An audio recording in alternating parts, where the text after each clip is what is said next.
Hello, this is your host, Todd Lewis of the Praise of Folly podcast. I'm joined by X and James. And before we start this conversation, I just want to say don't forget to like, share, and subscribe and check out my locals, all of which is in the low bar.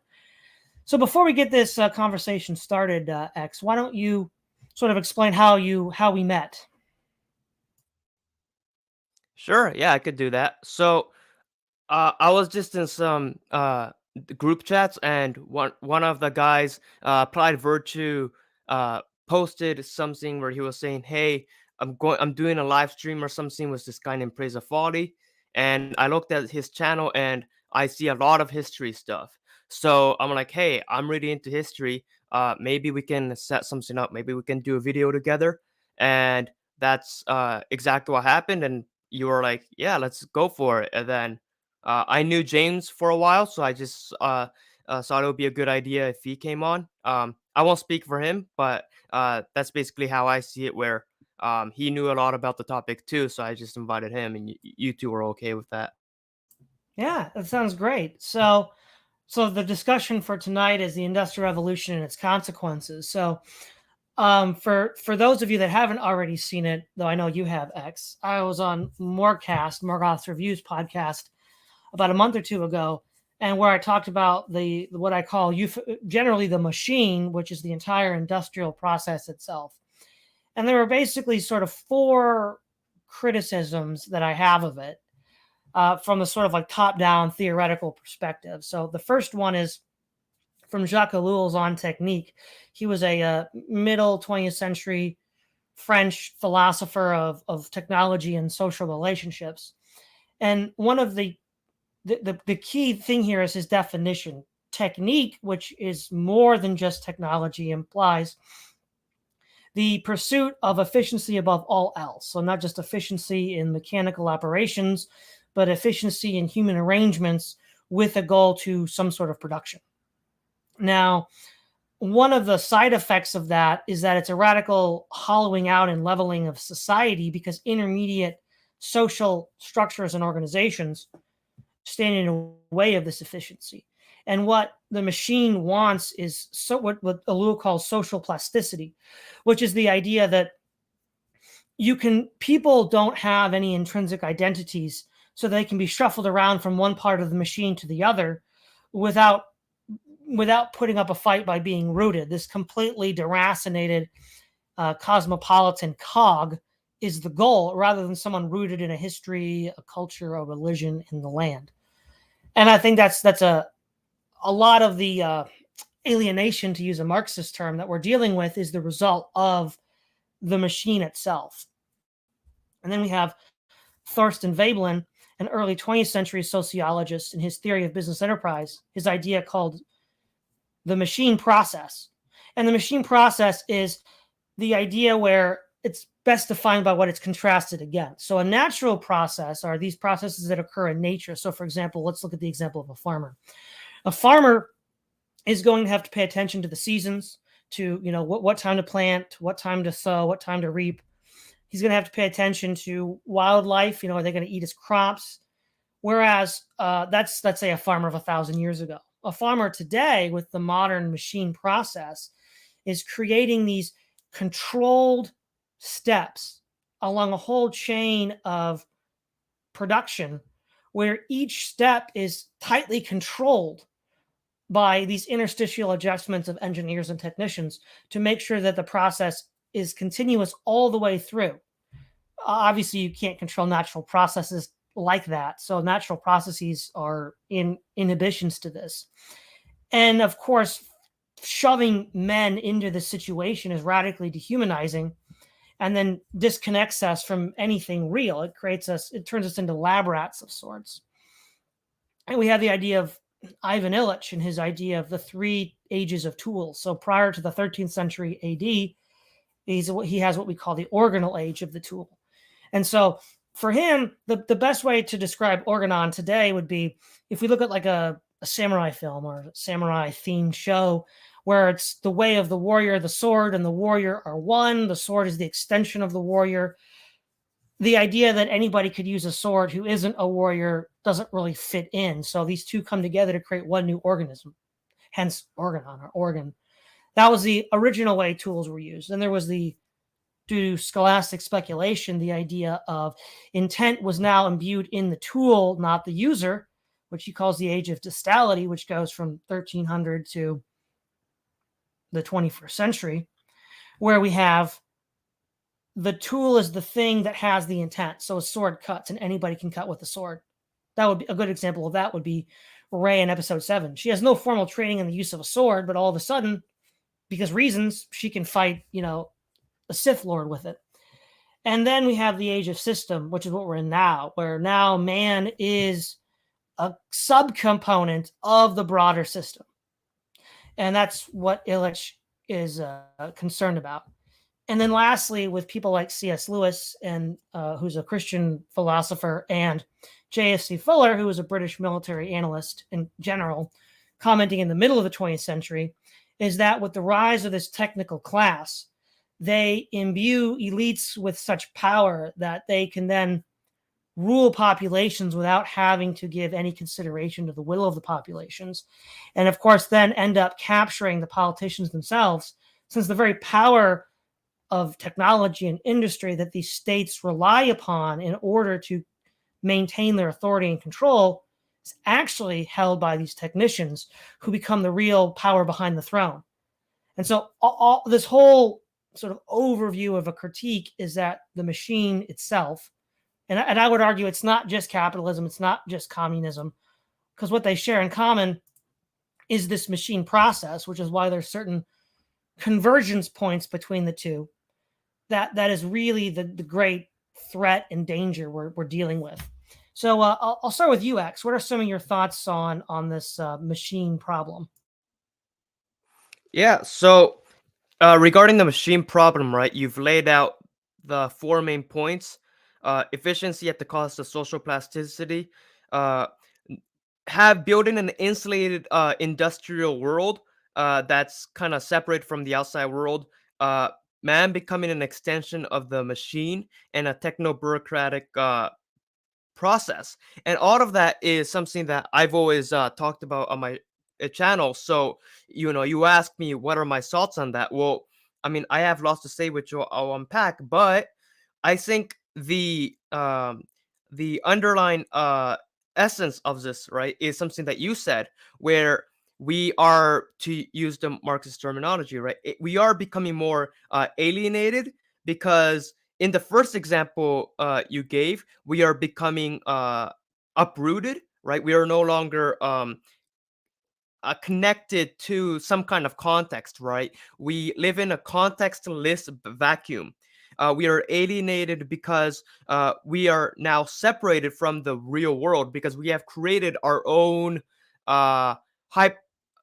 There's a documentary called Hypernormalization. We have created our hypernormalized context that is completely divorced from anything real. We are alienated because we are now an extension of the machine. So who I am as a person doesn't matter, right? Where I come from, my character, my personality, that doesn't matter. What matters is how well I can operate the machine. That's all that matters. So I've become an expendable piece of, I'm no different from the next person, basically. And finally, alienation from the techno bureaucracy. Well, unless I can manage, unless I can bureaucratically become this managerial elite, I have no say in how the world works, and so I'm further alienated politically. And so, at the that I think is the essence, right? That we are so powerless, we're so detached, we are so uh, out of context from from each other and from our past, that I think we are extremely, extremely alienated. Exactly. James, thought. Yeah, there's some crossover here between I think all three of us. Just thinking here, I think the question we sort of have to ask here to sort of start any of this is to what extent is the human technological, right? That's the first question we sort of have to get out of the way, because we have to accept to start with that the human is technological. That is something that is just a fact, right? We can't avoid that, right? I think no matter what direction you go in, you have to accept that it's played not just a vital role in human. It literally is part of the human. I think everyone has to accept that just on a basic level before we can go forward. And so you sort of have to ask the question then, okay, so what's changed here? What's the difference between the present and say 100 years ago, 1,000 years ago, when all these technologies have been coming in? Because there's been technological changes before, ones that are, as big as what we've seen in the last several hundred years that have fundamentally changed the human, right? I mean, uh, me and X have been doing some readings and on Spengler's Man and Technics, and a couple of times we've been talking about particular thinkers like Leroy Gourhan as well, who sort of traces this long history where the human technology even predates the human. It actually creates the human in its process. So there's this sort of there's a difficult discussion here when we're talking about how the technological interacts with man, because you can't actually separate them. But I think it is very clear, and used to have sort of pointed this out extremely well, that within the last maybe about 150 years, maybe further back, we've seen the birth of some kind of new system that is entirely all-encompassing, and it seems to have no place for many aspects of what we would have considered to previously be human. That includes spirituality, and that includes a certain amount of individuality, uh, agency, daring, spirit. All these sort of things seem to be being caught up within this new hyper-managerial system, and it's a very difficult web to untangle, because on one hand, we do have this natural progression of technological development, which is absolutely fundamentally vital to what the human is. We're always trying to improve, recreate, and create. Uh, but then at the same time, we're sort of, and I think this is why we're having this kind of discussion, is because there's this question where, is technology going to just leave us behind? Has it sort of ceased to be? Has technology ceased to even need the human? And so we've got this sort of these are difficult questions, and I think it's good we're talking about this. Yeah, well, I wanna sort of jump off one of the points you made here, James, and the idea that humans are always creating new tools or new devices that will help us survive in the world. I think everybody would agree to that, but I think what has really changed, okay, is the idea that our thoughts and conceptions about tools have changed. So one of the things, let's back it up first. In the 20th century, especially with not just Marxism, but Marxism has created this idea that material conditions explain societal or cultural conditions, and that you explain the material conditions first, and then you can explain everything else. And not just Marxists do that, but Marxists were the ones that kind of popularized this methodology. I would argue that that's incorrect. The way you describe changes in a society is by appealing to mind or mental constructs.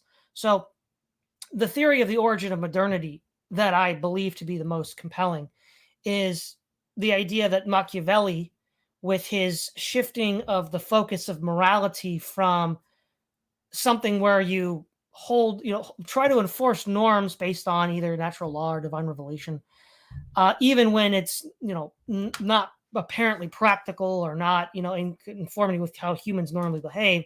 Machiavelli said, well, let's just build a political system based on how people actually behave, not how they ought to behave.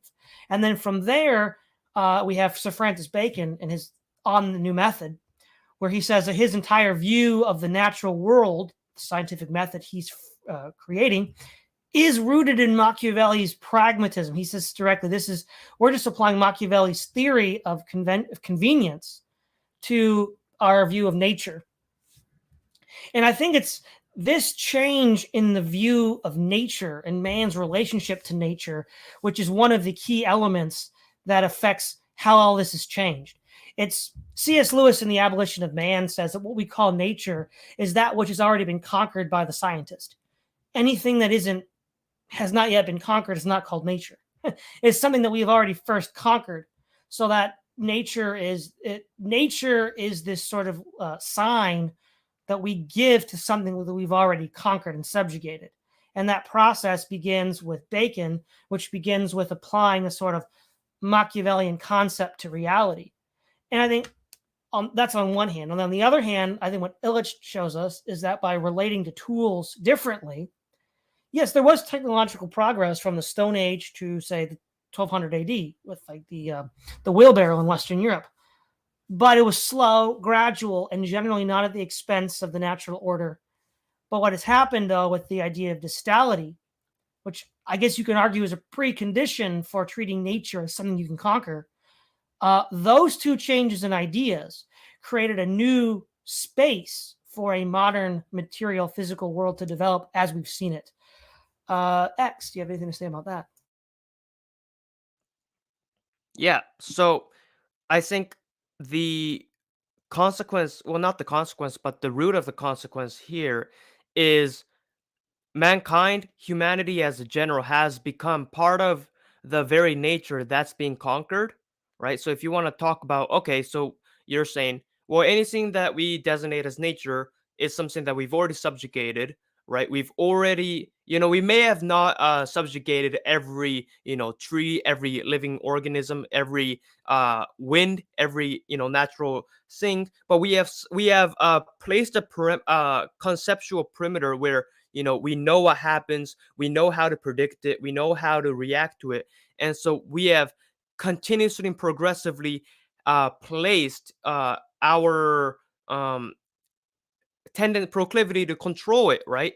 And I think how did we go from that to uh our own lives being the very thing that's subjugated? Because the whole reason why we subjugated nature was so that we can uh see ourselves at a higher ground, right? We can see ourselves in a more convenient ground. That's why we've invented the wheelbarrow. So the question is, how do we get from, us inventing the wheelbarrow to better control nature to us being the one that's controlled? And I think what happened was, well, the people that's controlling nature has managed to control other people in pursuit of controlling nature. So the quote unquote lower class of people have become the collateral damage that's designated as sort of subjugated, status of subjugation alongside nature.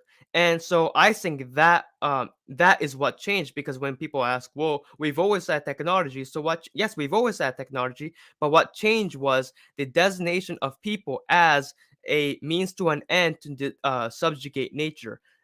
When we reach that point, and I don't know when we reach that point, but when we reach that point, I think we have gotten to the point where we are now talking about it, in fact, talking about it through the very things that we depend on to talk about it, right? Through our computers and all that, funny enough. So I think that point where humans became collateral damage to the subjugation of nature is the key in finding out how we got here.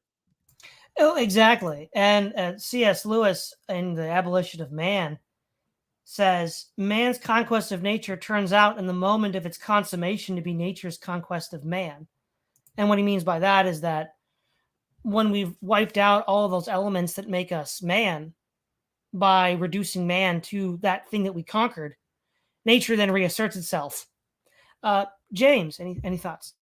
Yeah, I just want to push back a tiny little bit on some of those ideas because I'm no Marxist, but they do have there is a point there, which is that technology does drive humanity to a certain extent. There are material conditions, we have to admit that they are real, and I mean, yes, yes, you could say the wheelbarrow or something didn't change too much, but like when you think about it, there has been this actual progression. I mean, the cities did win over the nomads. The agricultural land peoples did win over those who were not agricultural. So we have actually seen this progress where those who adapt technology do evolutionary win, and those that don't lose. So there is this.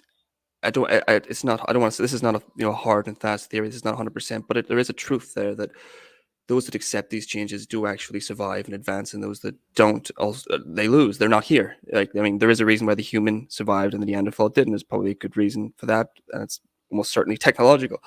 But and again, the city wins over the nomad.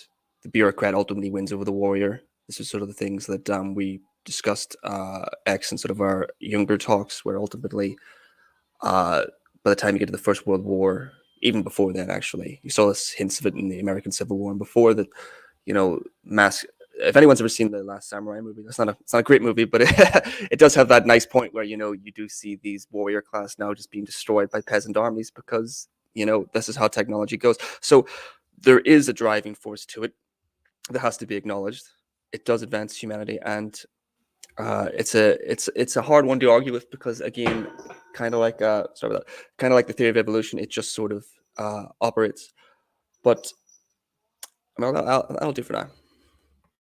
All right, yeah. So one thing that I will add about the city versus the nomads, that hinge point where the city finally beats the nomads is when war becomes capital intensive, and what I mean by that is the armies of Attila the Hun versus the Roman Empire. The capitalization of the Huns was much lower than the Romans, but it didn't matter.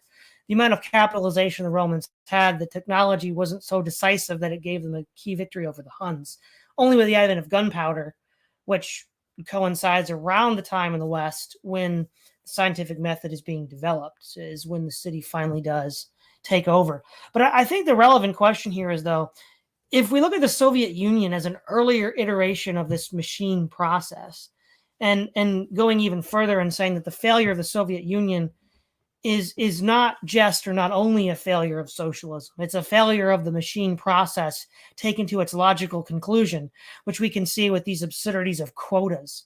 And we're now seeing quotas today now, quotas for certain types of people to fill certain kinds of positions that the machine wants. And it's leading to similar Soviet era, nonsense. But what we saw in the Soviet Union, especially with the Rand report called Shattered Lands, I think it was called in 1993, the very environmental foundations on which a society can develop were already so greatly damaged and polluted by the Soviets that it threw in doubt the entire process of civilized life itself. I mean, we can look at the complete drying up of the Aral Sea due to a botched irrigation program under Khrushchev. About 50% of the water and air was unusable, according to this report. So, an unchecked machine process seems to destroy the very preconditions of the environment itself for civilized life. X. So yeah, I don't. I mean, the whole thing that you mentioned, right? This is something that I don't want to bring up the conversation James and I had too much because that was a separate show. But you are and you are kind of seeing this. Um, how do I put it? James was essentially talking about how there was this you know whole classes taking over another class, right? The agricultural taking over the non-agricultural. And then I said, okay, maybe a fair point. And then you kind of mentioned how these governmental, especially the highly bureaucratic ones like the Soviet Unions, they were doing great ecological damage to their own land. And what that reminded me of was, well, yes, there was great subjugation is within the agricultural sphere, but it wasn't to the point where it was so skewed that the power was concentrated in a very small in a very small set of hands. And I think that is something that we have to take into account here. Um, and that is the type of thing that has uh, why do we have to take that into account? Well, it's because you've mentioned the I don't remember the exact lake that you've referenced, but the whole place was dried up. Essentially, and that wasn't the only ecological damage in the Soviet Union. Like during the great, when Stalin mobilized in the late 20s, early 30s, right, with the 5-year plans. Yes, they industrialized, but there was huge ecological damage that still impacts Russia today. And all that happened because of power that was concentrated in a few hands, which kind of goes into the techno bureaucratic elite that you were talking about, right? So that is way different than agriculture taking over another set of living, right? It's not right. It's not an entire set of living taking over another one. Um, it's a small set of people dictating the lives of the people, with the people having no say because the people do not have that techno bureaucratic leverage. So that's what I would say. James. Yeah, I'm glad you brought up the Soviet Union. I think that's a good example of what happens when this sort of system just runs completely off the rails, or I should say, runs completely along the rails. It seems nobody was driving that thing.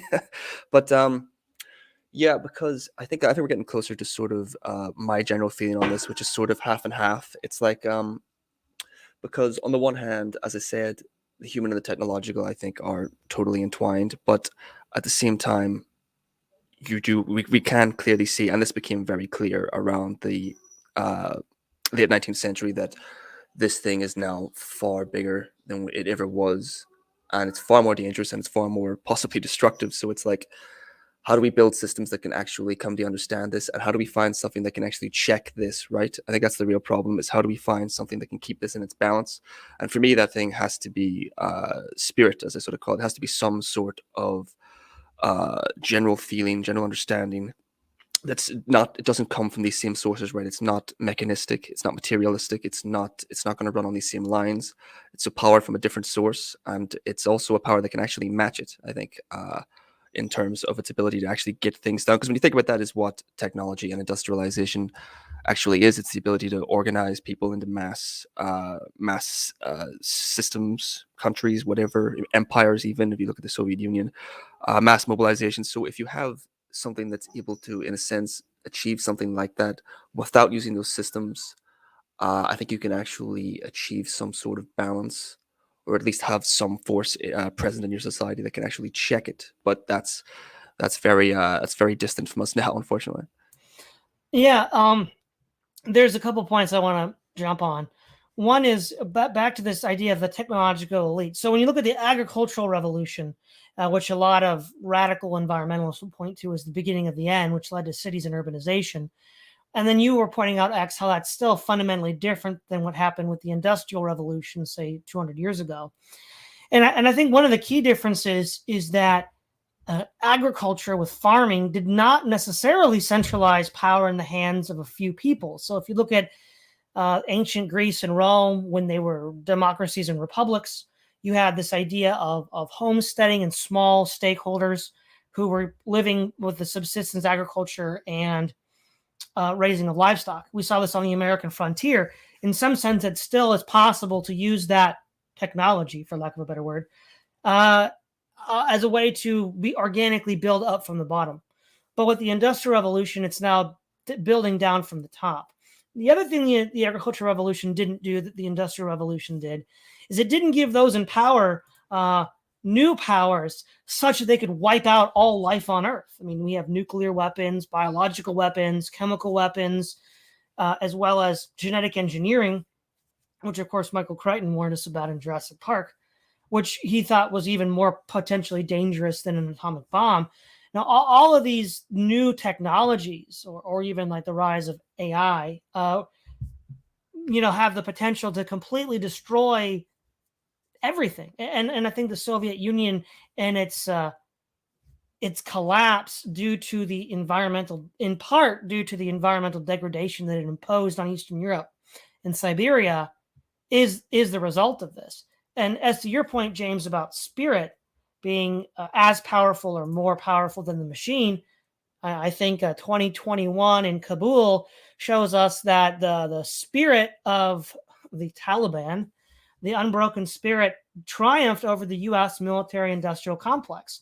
Which, again, I'm not saying that that's necessarily the angle we need to pursue to fight this machine process, but it does show you that even in real time today, spirit can trump this, spirituality, or what the Greeks called thumos, the spiritedness of the fighter, can triumph over this, because once you hollow out man and he just becomes an adjunct of the machine, he has no reason to die for the machine, because like we saw with the ANA forces, they just all scattered back to their village as soon as the U.S. pulled out, and as soon as the U.S. decided that it wasn't economically viable to occupy Afghanistan, we pulled out. I mean, it was just a complete rout. And so I think that we do see some real time evidence to support that contention. Uh, Yeah. So you've mentioned, okay, so you've mentioned 3 points, right? One was a response to me, the other was a response to James, and then you brought up a new frontier, which is this whole technological approach in this spirit of warfare, which I'm definitely going to use that as a chance to bring up Younger. But before I do that, I think you were able to say what I've said about agriculture and the Industrial Revolution in a much more succinct manner. So I want to underline that again. Yes, the key to that difference between the two revolution is the centralization, right? The power is being more concentrated in a fewer hands, and that power is now top-down managerial than bottom-up, right? In revolutionizing industrial agricultural foundations. So there's the difference. To James, to your response to James. So I don't want to go too much into what you said to James because obviously James can speak for himself, but I we were just talking about this a week ago where I don't know if it might, but I don't know if what James meant by spirit was what you meant by spirit, which is okay because I want to go to what you meant by spirit. So it might have been the same definition of spirit, but it might not be. So I'm interested to see if there's any similarity or discrepancy, which James can bring up on his own if there is any. But to your definition of spirit, Folly, um, this whole economic approach to warfare is something that is very interesting, right? Where now it's like it's very how do you say it's very technically pragmatic, right? It's, can we make a profit? No. Okay, pull out, we're going back home.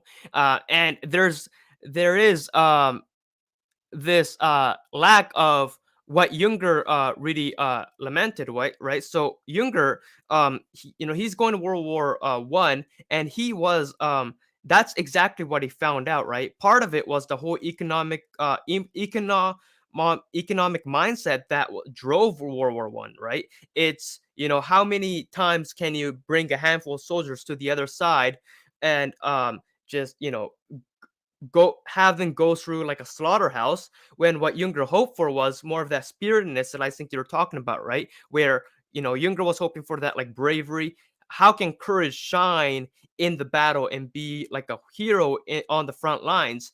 And then what he finds is um this whole man becoming an extension of the machine part, right? So you use the example of Ray just being a uh, extension of the lightsaber instead of um, actually having to train and build up to using the lightsaber. Now Younger noticed that it didn't matter who was going to war, how he was fighting. All it mattered was how well he could use the machine. So I think that lack of spirit is something that you would definitely want to talk about. But speaking of spirit, I do want to see if Folly and James were talking about the same spirit because I don't know, but I'm curious to find the answer. Yeah, James. I'm just using it in a general term. I think it has to be. I think it has to be used in that way. Anything too specific, I think, is just, there's no point getting into that. I think it's just a general term to refer to something. I'm using it to mean something that's non-materialistic, non-mechanistic, non-systematic, something that comes within the human. It can even be non-religious. I would use it most in a religious sense, but it would be some sort of intuition about life that sort of can propel the human to be creative. And I think I neglected to use that word. I meant to make this point here. I think when we're talking about the human, I call him the technological being, but really it's the creative being, right? And the question is, how are you going to create? What are you going to create? And what are the tools you're going to use to create it? And for the most part, humans have sort of had this dual system of creation, which is, ideas, which again we could sort of put in the realm of spirit, and the other is technology, right? Again, very vague sort of things here, but for general ideas. But I think they largely line up.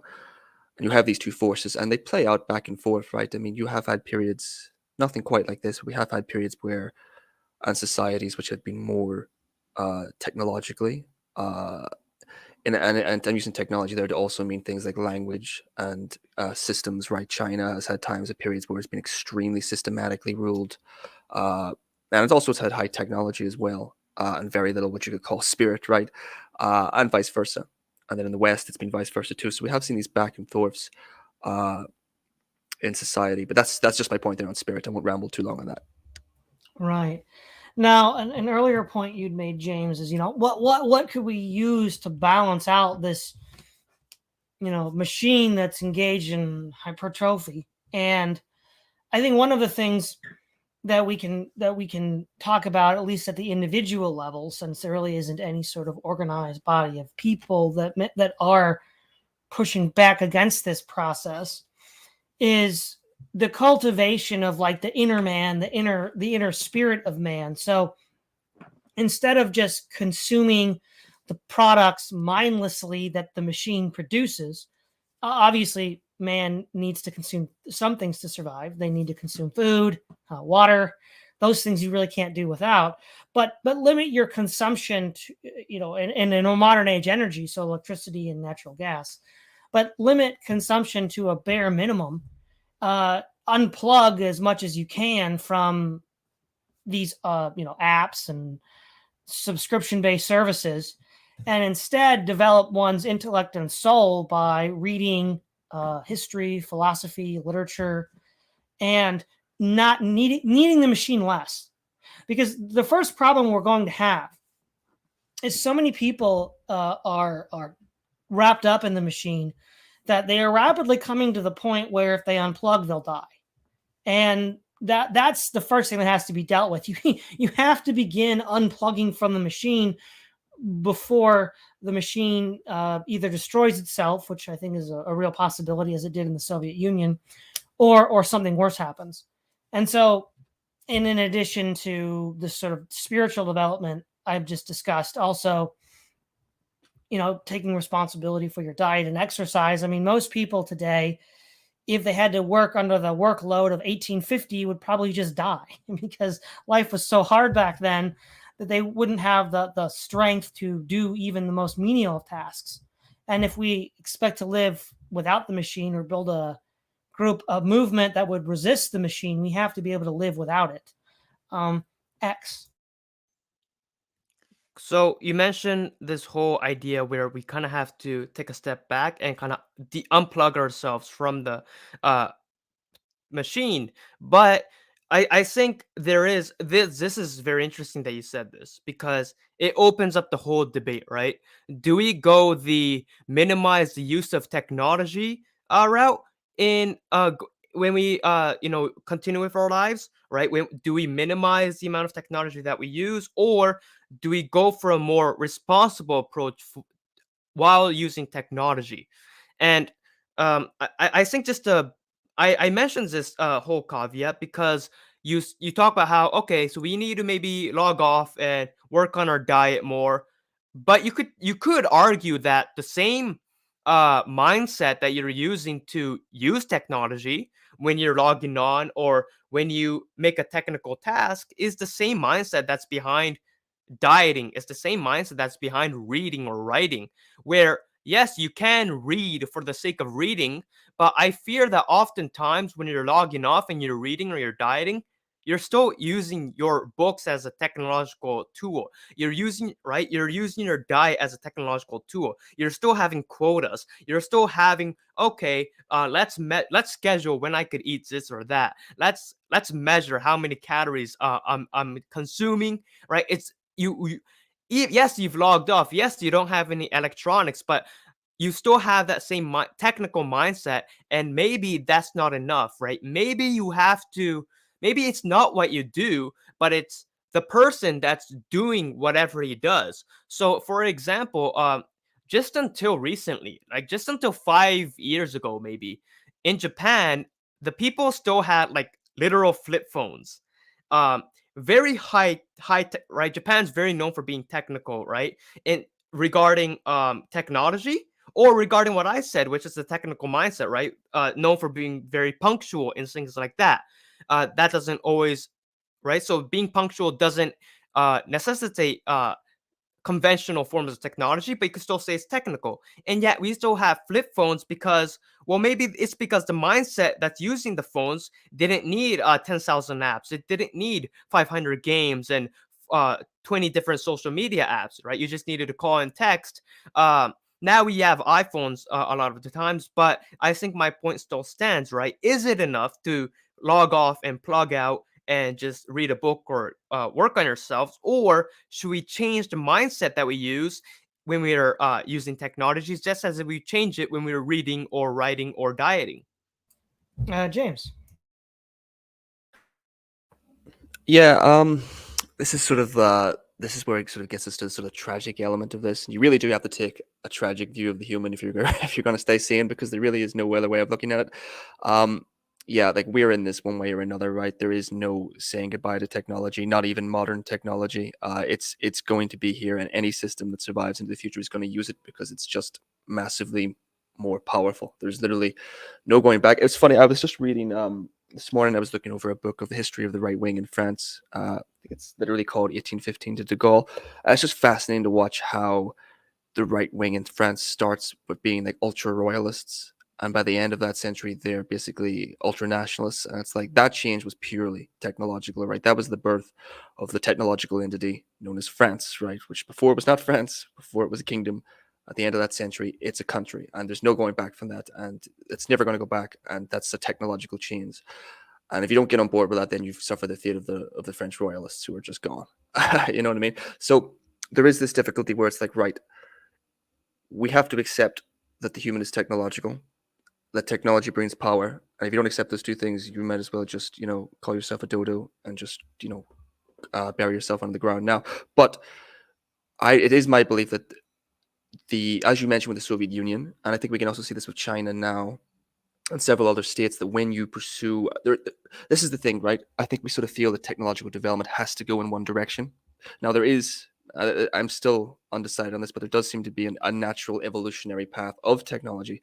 But that evolution doesn't have to be mechanistic, right? It doesn't have to be this A leads to B leads to C leads to D. It can be creative. It can be inventive. The human is, as I said, the human itself is creative, and we do have the power to shape our own destinies. And I do think that one a group like ourselves, and hopefully others, that sort of gives deep thought to this, we could think of a way in which we can use these technologies for better things, right? Just to give it a random example here, just the airplane, right? I like to think about the airplane because I think airplanes are cool. Just the other day, I noticed there was these things called bush planes. They're these tiny little planes that they're like basically flying cars. They're very, very cool. And with them, you can be so creative and daring. You can fly anywhere. They can basically land on, a driveway. They're so amazing. And like, that's the direction I would love to see planes go in, more creative, more daring. Yeah, more people will die, but who cares? It's daring, it's awesome. But instead we've sort of went in the direction of the super safe Boeing 747 that flies a bunch of fat middle class people to sit on a beach somewhere. So it's like there is these paths for technology that are shaped by human desires and human genius and human will.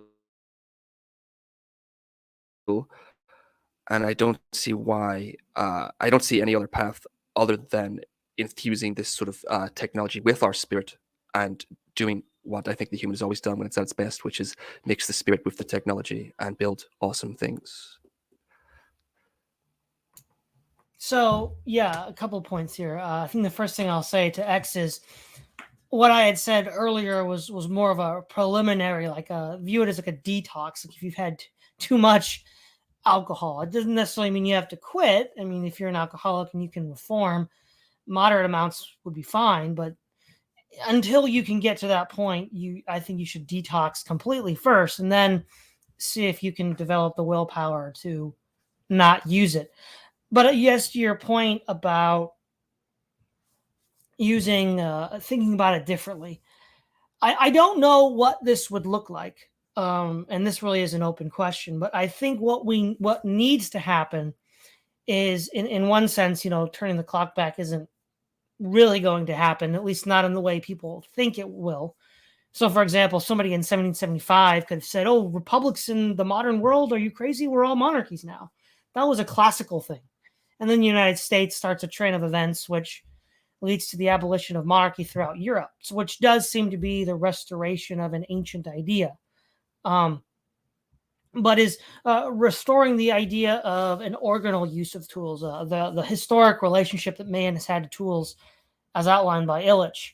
Now, what would we still have progress in technology? Yeah. Would it be slower? Yeah, a lot slower. And what that would, I think, look like in practice is when new technologies come online, the people that are then going to use them would say, okay, what are the ultimate values we're trying to preserve? And do these technologies conflict with those ultimate values that we're trying to preserve? If not, if not, then we can use them safely. And if they do, then we ought not to use them and discourage others from using them as well. Again, I don't know exactly what that would look like, but that's the kind of methodology that I'm thinking about here.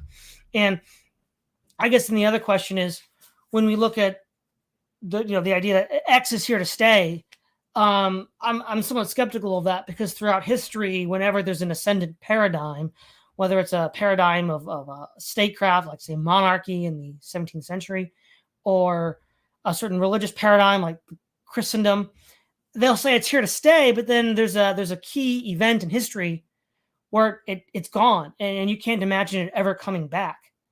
And I think that this is the debate that's been going on for the last 20 years.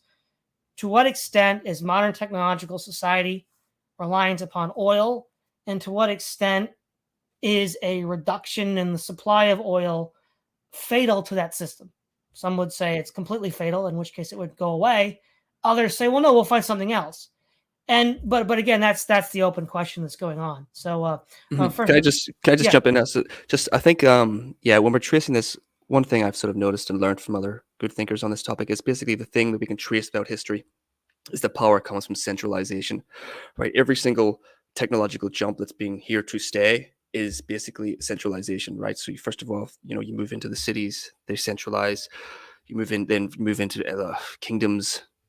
Kingdoms become empires. Empires become nation states, and then obviously there's attempts now to try and move these things into, super bureaucracies in the world. And this is sort of the difficulty, because centralization and the ability to mass mobilize is just that is literally, if you want a dictionary definition of power, that's it. And you know I try not to be too rigid with these things, but it does seem as if power is a very defining force in the world. It's very hard to say no to that. Something that creates power usually does stick around unless something more powerful comes around to take its place. That's sort of the way it's been. If there is a force, if there is a thing to believe in history, it seems to be that. Not class, not class struggles or whatever, but centralization and power. So, but I actually think we actually have a good chance here, because I do think that the system that we could create or could imagine and hopefully could create would be more powerful, because it would not kill its own people horribly. It wouldn't need them plugged into metaverses. It wouldn't need all this nonsense, because its people would be spiritually, physically healthier, hopefully wealthier, but in a kind that actually matters. Things that make actually generate real wealth rather than digicoins or nonsense and this sort of thing. But so yes, I think that's no, I'll leave it there for now. Okay, X, your thoughts? Yeah, so I mean, you kind of mentioned the open-ended open-endedness of it, and it's like, well, does it always have, like, does the negation of oil lead to the collapse of the system, right? And I think I think that's part of the what we have to ask if we have to question, what's the next big thing in terms of what takes over, right? Because you mentioned, well, everything is here to stay until it's not. Well, I think that in and of itself kind of proves that we do have to always adapt and kind of have a role where we have to keep, if we can, keep like a sort of like a steward, not a steward, but like keep a overlooking state of the direction of technology is going. Because if we don't, right?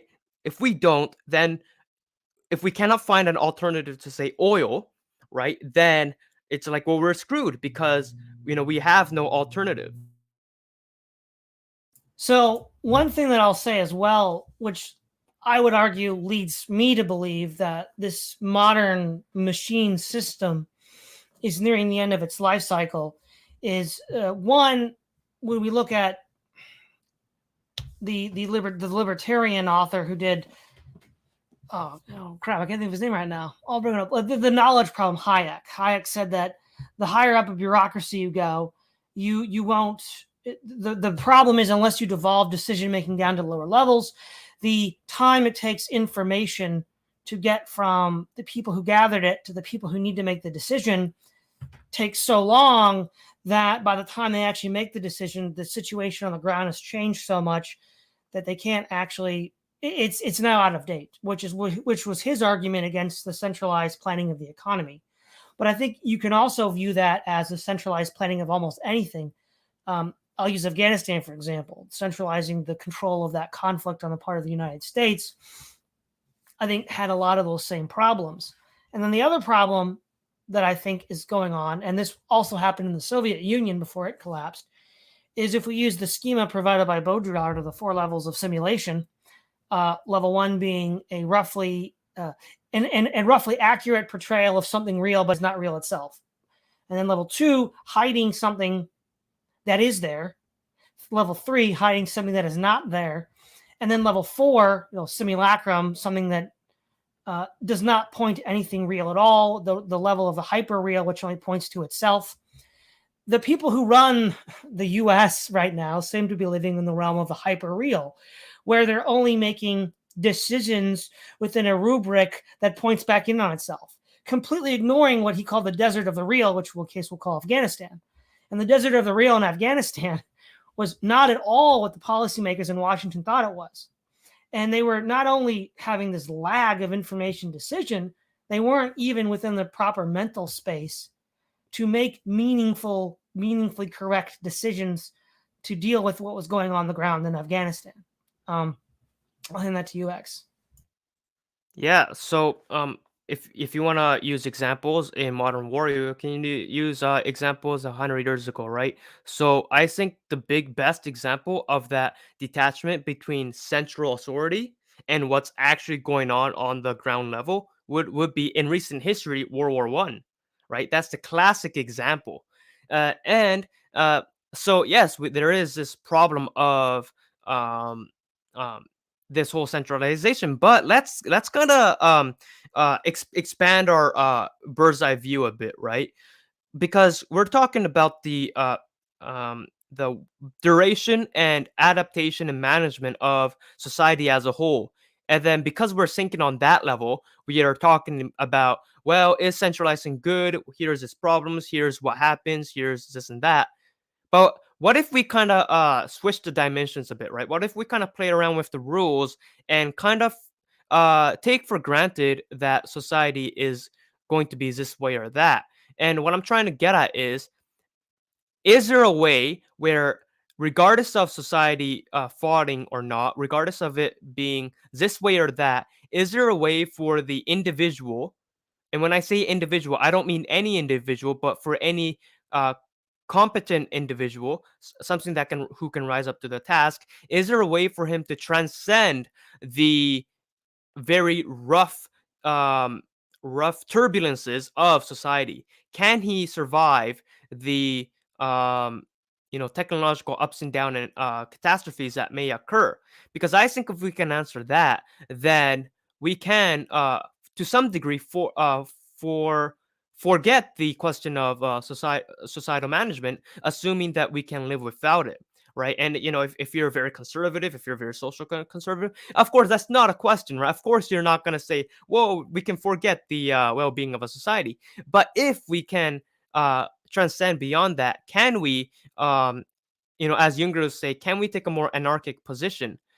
No, well, that's kind of oxymoronic. Can we take a more anarchic predisposition? There we go, to approaching this whole problem of societal collapse. Can we kind of transcend it at a local individual level? Right, James, thoughts? That's that's a big question. In some sense, yes, and in some sense, no, because what happens technologically, I mean, you could do it for yourself, right? I think an individual can do it, but then you have to ask the question of, civilization. Like, I mean, I think a single person could perhaps transcend these issues, become, as you said, a kind of anarchic figure outside it, an observer. But is that real? Is that what we want? Sort of, is that what we want to leave behind? Is just, well, I survived, but no, everybody else now is just going to have to live with it. So, hmm, it's a very difficult one to discuss because it's going to come down to your own decision, right? Do you think there's any hope for this? Are we doomed? Is this technological machine completely out of control? And then it's just like, okay, how do I survive this? Or is it like, can we blow it up the Ted Kaczynski style, or can we grab the reins of it and put it back on the rails? And that's going to come down to your own opinions on that. Don't have too much else to say on that. All right. Well, this has been a really interesting and thought-provoking conversation, but we're nearing the end of the hour. What would you want to leave us with as your final thoughts, X? I think the final thoughts that I can leave is be very aware of the directions that we are going. And part of that is to not make the same mistakes that we have addressed in this hour long conversation, which is to not always think in a rigid term, right? So James said it doesn't always have to be A to B to B to A to B to C to D to E. And you said, Folly, where it doesn't it must not be so detached from the real situation going on. So try to as hard as it is, try to open up your mind and um, really diversify the amount of directions that you can take when solving these genuinely existential questions, right? Technologically existential questions, because I think that the answers you land on will quite literally decide your fate. So that's what I would say. All right, James, what would you like to leave us with? Yeah, I'd just like to echo that sentiment. I think that I'm optimistic because I do think we've been here before. It's never been this big a scale, but then we've never been this smart as well and this creative. So I do think there is hope for this, but we do have to be flexible. We do have to be creative. And luckily, that is, as I said, what the human is. So I do think that we will solve this problem, but it's going to take a hell of a lot of work and a hell of a lot of creativity. But I think we'll get there. All right. Well, again, thank you, X. Thank you, James. This was a very intellectually stimulating conversation. I hope everybody who watched got a lot out of it. This is Todd Lewis of the Praise of Folly podcast, signing off.